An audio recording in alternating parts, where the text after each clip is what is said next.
Hi, and welcome to another episode of It's Not Rocket Science 5 Questions Over Coffee. I've just taken a big swig of coffee and very nearly spilt it, so that was probably a bad thing to do immediately before recording one of these. I'm here today with Sian Young.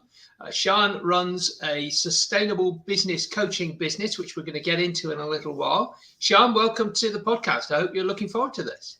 Yeah, I am. Thank you. It's No good to problem. be So, here. so Sean, just in a few short words, who are the people you're trying to help? Well, the people I'm helping are ethical business women, basically small businesses, entrepreneurial females who are killing it out there in business.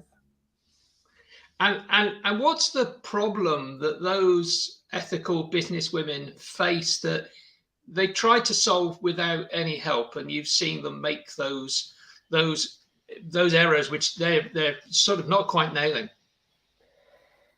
Well, the problem is they need to prove that they're operating in a sustainable way, Mm. especially in today's market. It's like 300 and what's it, 330% of customers, increase in customers looking for sustainable proof Yeah. from you as a business owner. And it's just like hit businesses. It shouldn't have hit businesses because sustainability issues have been going on a long time. But small businesses have kind of been out of the loop for so long. It's all been big, high strategy corporate stuff. And now, like, where do you start? I done a survey recently of over 70 female business owners, and overwhelm into apathy, and not knowing what would be the best place to start is a major problem for them proving that they are sustainable.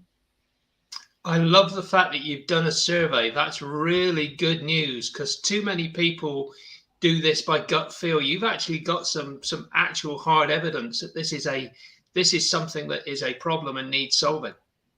Yeah, it's not just I done that survey that I've completed, but I'm also co-founder of the Center for Sustainable Action, and we done a survey with American Society for Quality, and this survey as well showed that less than 3% of business owners have a sustainable strategy. Like, and like you said, like it's hard evidence that I work from, it's research that I work from. So I'm not just coming up with all these fantastical ideas and saying let's do it. This is real research now, and the research I've done as well shows that if you can prove you're sustainable, you can reduce your costs by being sustainable, which we can go into further. Um, I've saved £21,000 a year, no, in 3 years by living sustainably. And you can save costs in business by running sustainably. You can attract more loyal customers, and you can also attract green investment because there is a lot of money being put into green investment now. And I don't want the female business owners that I know run ethically minded businesses to miss out on all that funding and all that opportunity. So that's why I'm doing what I do. That's really good evidence. You can give us some more of that information about how you save that money. I think that would be something of great interest to the audience. So, what do you see in business that's helped save money by operating sustainably? I'm going to tell you some, right? And you're going to be like, oh my God, that is so simple. Like, why didn't I think of it? Like, some of the things are very simple. Like, a hippo. Have you heard of water hippo? I have, I have. Yeah, so a water hippo in your system reduces the amount of water that you use by 30%, and that reduces your water bill. That's one quick, easy win Do that. you just want to explain what a water hippo is for anybody who doesn't know what they are? Yeah, a water hippo is a bag, basically, essentially a bag. In the olden days, they used to just put a brick in a plastic bag in the toilet. It's you put it in the system where you flush, and it displaces a lot of the water. That means when the water fills up again, it doesn't use as much for each flush. So imagine if you have a small business and you have small offices, and you multiply that effect. I mean, that statistic I said was one toilet if you're working from home. But if you have a small office and you do that in every system, you've saved a lot of money by the end of the year. And then there's simple things like switching out your light bulbs to all energy saving ones. I'm sure we've heard of this one, but this one actually is a big win in saving money on your electricity costs. That's brilliant stuff. I love it. That you've already given us two valuable free resources there that we can sort of, or two valuable free actions there we can all take. Is there more at your website? And I'm just going to put the website across at the moment at the bottom of the screen for people that want to see it. And this will be in the show notes as well. But there's some stuff here at Sian's website, which Sian, please tell us what's there. Well, that is actually my landing page because what I have is I have a workshop that I do that's 90 minutes. And if you're questioning, like, how valuable is it for me to put business resources and time into proving I'm sustainable and being sustainable? Because most business owners are like, well, I don't print much, so I'm fine, especially small businesses, then this is a workshop that you can come and do with me where you'll not only learn why, you'll learn the value in it, you'll also learn steps to move forward into it. And also, you can get your first ESG policy done because I have a template there for you. And by coming into my ecosystem system and joining me, I also have an awesome links page that I send out, and that has discounts. I mentioned earlier, well, you mentioned earlier about fun. Like, it's got to be fun. Doing this has got to be fun because we got so much hard work to do.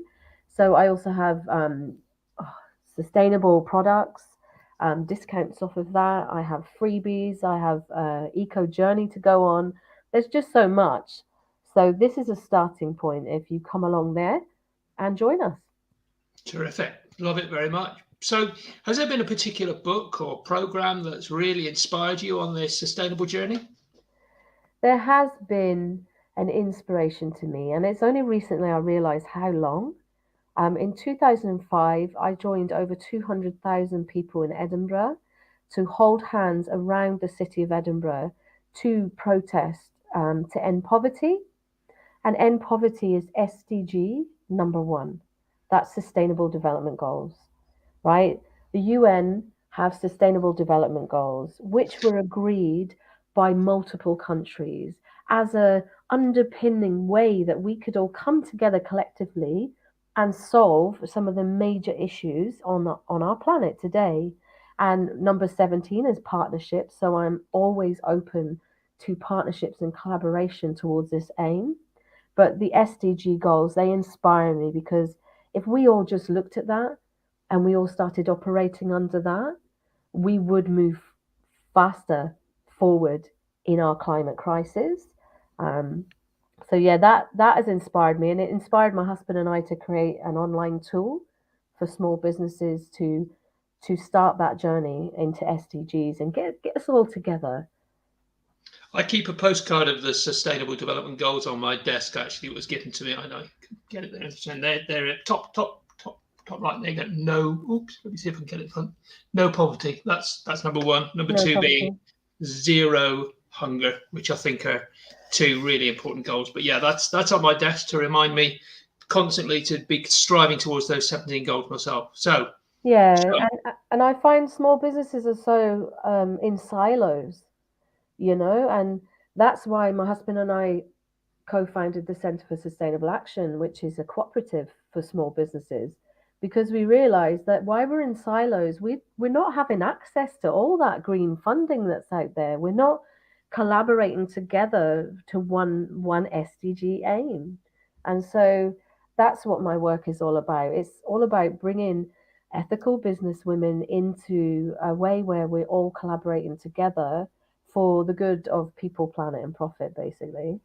I love it. I love it. So, there must be a question right at the moment that you're thinking, well, I wish he'd ask such and such, or why hasn't he so far asked me this question? So, what is that question, Sian, that you wish that I had asked, and give us the answer, please? So it's about what tools to use and where to start. So basically, starting is the first step, right? And that's why I've created an eco curious journey because, like I said, it's going to be fun. And this journey is a chance to earn awards and badges and discounts and prizes and do activities all towards a sustainable lifestyle and business. And one of the tools we use is the SDG assessment tool, which is our online app. Is on Android, and that helps you. I help you go on a journey. And so if you want to start the journey, and I know from the research, so many people are in overwhelm, and that means they're in apathy and they're not taking the first step. So I'm saying to you, take the first step with Sustainable Success Coach or with my network in my cooperative as well. Just take the first step and we'll make it a fun journey towards getting these SDG goals completed together collaboratively for the good of us all. Terrific. Love it very much. Love it. Sian, it's been wonderful having you on the It's Not Rocket Science 5 Questions Over Coffee this morning. Really appreciate everything you're doing. Hope that we get a lot of people going to sustainablesuccesscoach.com green-money-1 in order to see the stuff that you've got there. Just to remind you all, if you would like to get onto our mailing list and come on and watch live, as some people have been doing today, as Sian describes the wonderful things that she's doing, get onto that mailing list by going to tca.fyi/subscribe. That's tca.fyi/subscribe. Join the list, and then you can hear about what we're doing here on the podcast. Sian, it's been absolutely fantastic having you here this morning. Thank you so much for coming on. Really wish you success with what you're doing, and thank you again for your time. Thank you.